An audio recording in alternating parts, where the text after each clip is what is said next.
दोस्तों अगर आप भी भारत और जिम्बाब्वे के बीच चौथा T20 मैच देखने के बाद खुश हो तो वीडियो को जरूर लाइक कीजिएगा। आज के इस रोमांचक मैच के हिला देने वाले वीडियो का लाइक टारगेट हमने रखा है मात्र 100 लाइक्स का, तो लाइक करना बिल्कुल भी मत भूलिएगा। तो चलिए अब आपका ज्यादा समय ना लेते हुए शुरू करते हैं वीडियो। दोस्तों जैसा कि आप सभी तो जानते हैं कि भारत और जिम्बाब्वे के बीच हरारे स्पोर्ट्स क्लब स्टेडियम पर एक टीम जहां सीरीज जीतने के लिए मैदान पर उतरी तो दूसरी टीम सीरीज को बचाने के लिए, और दोस्तों यहां पर सीरीज को बचाने वाली टीम यानी कि जिम्बाब्वे यहां टॉस जीतकर पहले बल्लेबाजी करने का फैसला चुनती है। जहां पहले बल्लेबाजी करते हुए जिम्बाब्वे की टीम ने आज ऐसा प्रदर्शन भारत के खिलाफ करके दिखा दिया कि मैच अंतिम ओवर तक पहुंचा और भारत के जीतने के चांसेस ना के बराबर थे, लेकिन फिर जो चमत्कार हुआ उसके बाद हर किसी के होश उड़ गए। दरअसल दोस्तों यहां जिम्बाब्वे की टीम जब बल्लेबाजी करने के लिए उतरी तो उनकी तरफ से विजली मैदवेयर और टेडिवानेश मरुमनी ने पारी की शुरुआत की। जहां दोनों बल्लेबाजों ने पहले शुरुआत करते हुए जिम्बाब्वे की टीम को 50 रन की साझेदारी सौंपी। इस दौरान जिम्बाब्वे लगातार आगे बढ़ती चली जा रही थी और भारत के खिलाड़ियों पर टेंशन बढ़ रही थी कि आखिर इन बल्लेबाजों को आउट कैसे किया जाए। और यहाँ टेडिवानेश मरुमनी ने 39 रन जड़ दिए थे, लेकिन तभी गेंदबाजी पर 7वां ओवर करवाने आए रवि बिश्नोई ने पहला बड़ा झटका जिम्बाब्वे की टीम को दिया। जहां मरुमनी 39 रन बनाकर आउट और अपनी इस पारी में उन्होंने 5 चौके और 2 छक्के भी लगाए, जैसा कि आप सब यहाँ पर स्कोर कार्ड में भी देख सकते हो। हालांकि यह पहला बड़ा झटका लग जाने के बाद जिम्बाब्वे की टीम अब यहाँ से लड़खड़ाती हुई नजर आने लग गई। अब तीसरे नंबर पे बल्लेबाजी करने उतरे ब्रायन बेनेट, जहां विजली मैदवेयर और ब्रायन बेनेट मिलकर साझेदारी को आगे बढ़ा पाते उससे पहले ही जिम्बाब्वे को दूसरा बड़ा झटका भी रवि बिश्नोई ने इसी 7वें ओवर में दिया। जहां अंदर आती हुई गुगली गेंद को विजली मैदवेयर समझ नहीं पाए और सामने की तरफ शॉट खेलने के लिए चले गए और 40 रन की पारी उनकी भी यहीं समाप्त हुई। और 2 बड़े विकेट गिर जाने के बाद जिम्बाब्वे की टीम पर अब दबाव बनता चला गया। टीम इंडिया ने वापसी कर ली और इस दौरान ब्रायन बेनेट और डियोन मेयर्स का विकेट जल्द से जल्द लेना बहुत जरूरी था। तभी ब्रायन बेनेट को आवेश खान ने अपने जाल में फंसाया, जो कि इस मुकाबले में मात्र 4 रन बनाकर ही आउट हुए। तो वहीं ब्रायन बेनेट के आउट हो जाने के बाद बल्लेबाजी पर उतरे कप्तान सिकंदर रजा, लेकिन यहाँ डियोन मेयर्स और सिकंदर रजा मिलकर साझेदारी आगे बढ़ा पाते उससे पहले ही चौथा बड़ा झटका भी जिम्बाब्वे की टीम को लग गया और डियोन मेयर्स मात्र 11 रन ही बना पाए। और यहाँ टीम इंडिया ने जिम्बाब्वे की टीम को अब एक तरफा मुकाबले में हराने की प्लानिंग कर ली थी। यहाँ पर हर कुछ भारत के हित में चल रहा था। अब ऐसा लगने लगा कि टीम इंडिया जिम्बाब्वे को अब 150 रन के पार तो पहुंचने नहीं देगी। लेकिन दोस्तों असली मैच जो चालू हुआ वो यहीं से हुआ। जब सिकंदर रजा और जोनाथन कैंपबेल बल्लेबाजी कर रहे थे तो दोनों बल्लेबाजों ने हार नहीं मानी। मात्र 21 गेंदों में 50 रन की साझेदारी वो भी हमारे टॉप नंबर के गेंदबाजों के आगे कर डाली और भारतीय कप्तान शुभमन गिल ने सारी रणनीतियां बना ली इनको आउट करने की, लेकिन ना तो सिकंदर रजा का विकेट गिर कर दे रहा था और ना जोनाथन कैंपबेल आउट हो रहे थे और दोनों बल्लेबाजों ने भारतीय गेंदबाजों की कमर तोड़ कर रख दी। इस दौरान सिकंदर रजा ने जहां अर्धशतक जड़ते हुए 75 रन बनाए तो वहीं उनका साथ निभाने वाले जोनाथन कैंपबेल ने 50 रन की पारी खेली, जिसके चलते जिम्बाब्वे की टीम इस मुकाबले में 5 विकेट के नुकसान पर 20 ओवर में 227 रन बनाने में कामयाब हो सकी और भारत के आगे लक्ष्य रखा 228 रन का। अब दोस्तों भारत के लिए तो सबसे ज्यादा 3 विकेट रवि बिश्नोई के नाम रहे, तो एक विकेट मुकेश कुमार और आवेश खान को मिला। अब दोस्तों बारी थी भारतीय बल्लेबाजों की इस मैदान पर चमत्कार कर दिखाने की। हालांकि दोस्तों भारतीय गेंदबाजों के मन में ये जरूर था कि इस पिच पर अब बल्लेबाजों से ज्यादा गेंदबाजों को मदद मिलेगी, क्योंकि यहाँ पर टॉस जीतकर बल्लेबाजी करने का पहला फैसला जिम्बाब्वे की टीम ने इसीलिए लिया था। अब भारत की शुरुआत ही इतनी खराब हो गई कि टीम इंडिया के जीतने की चांसेस इस मुकाबले में ना के बराबर हो गए। हुआ ये था कि जब भारत के लिए पारी की शुरुआत शुभमन गिल और यशस्वी जायसवाल करने के लिए उतरे तो यहाँ पर पहला बड़ा झटका भारतीय टीम को कप्तान शुभमन गिल के रूप में लगा। जी हाँ दोस्तों, पहला ओवर जिम्बाब्वे के लिए करवाने आए वेलिंगटन मजाक्सा ने फुल लेंथ की गेंद पर शुभमन गिल को छका दिया और यहाँ डीप कवर्स की लाइन पर खड़े ब्लेसिंग मुजरबानी ने ये शानदार कैच पकड़कर अपनी टीम की वापसी करवाई और यहाँ शुभमन गिल मात्र 5 रन बनाकर ही आउट हो गए। अब पहला बड़ा झटका कप्तान के रूप में लग जाने के बाद टीम इंडिया पूरी तरह से इस मुकाबले में पिछड़ चुकी थी, क्योंकि दूसरा विकेट गिरने में भी भारत का टाइम नहीं लगा और तीसरे नंबर पर बल्लेबाजी करने के लिए उतरे यहाँ अभिषेक शर्मा मात्र 11 रन बनाकर ही आउट हो गए। अब यहाँ टीम इंडिया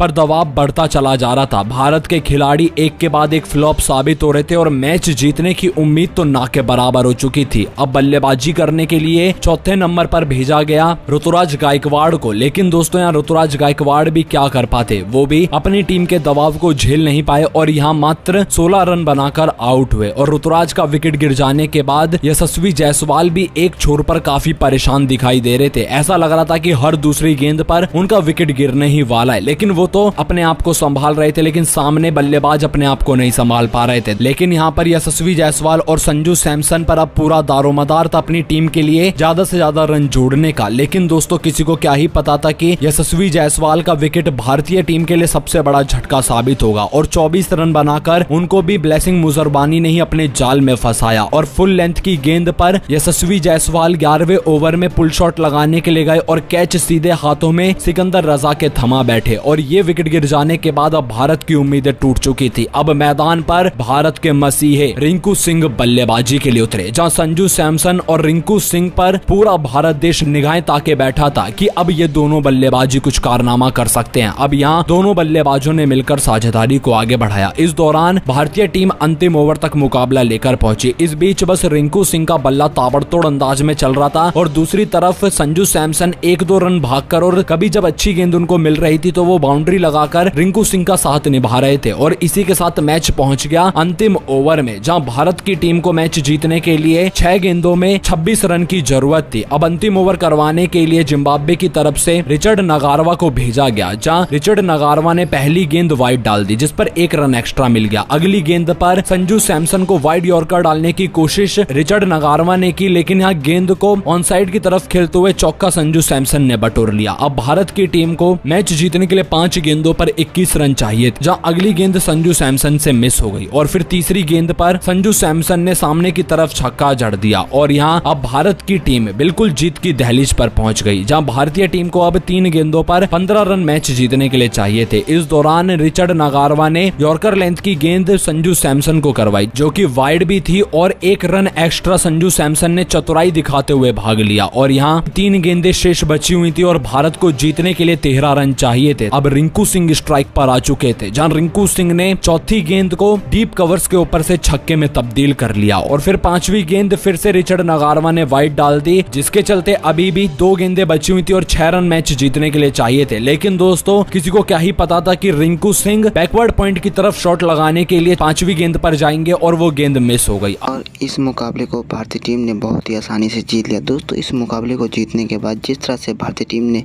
सेलिब्रेट किया, और क्योंकि दोस्तों जिम्बाब्वे को इस सीरीज में 3-1 से भारतीय टीम ने पछाड़ दिया है। जी हाँ दोस्तों, भारतीय टीम जिम्बाब्वे के खिलाफ पहला मैच खेलने गई थी सुमन गिल की कप्तानी में और सुमन गिल ने जिम्बाब्वे के खिलाफ बहुत ही अच्छा इस सीरीज में प्रदर्शन किया और दोस्तों सीरीज को अपने नाम कर लिया। तो दोस्तों भारतीय टीम की जीत पर आप क्या कहना चाहेंगे, वीडियो के कमेंट में नीचे कमेंट बॉक्स में कमेंट करके जरूर बताइएगा। क्योंकि दोस्तों भारत और जिम्बाब्वे ऐसी टीम थी जो एक कमज़ोर टीम थी और दोस्तों जिम्बाब्वे की सीनियर टीम थी और भारत की कमज़ोर टीम थी, लेकिन दोस्तों भारतीय टीम ने बहुत ही अच्छा पटकना दिया जिम्बाब्वे की टीम को और मुकाबले को अपने नाम कर लिया। तो दोस्तों इस वीडियो में इतना ही, मिलते हैं नेक्स्ट वीडियो में। और दोस्तों वीडियो अगर अच्छा लगा हो तो नीचे कमेंट बॉक्स में कमेंट करके जरूर बताइएगा। धन्यवाद दोस्तों, मिलते हैं नेक्स्ट वीडियो में।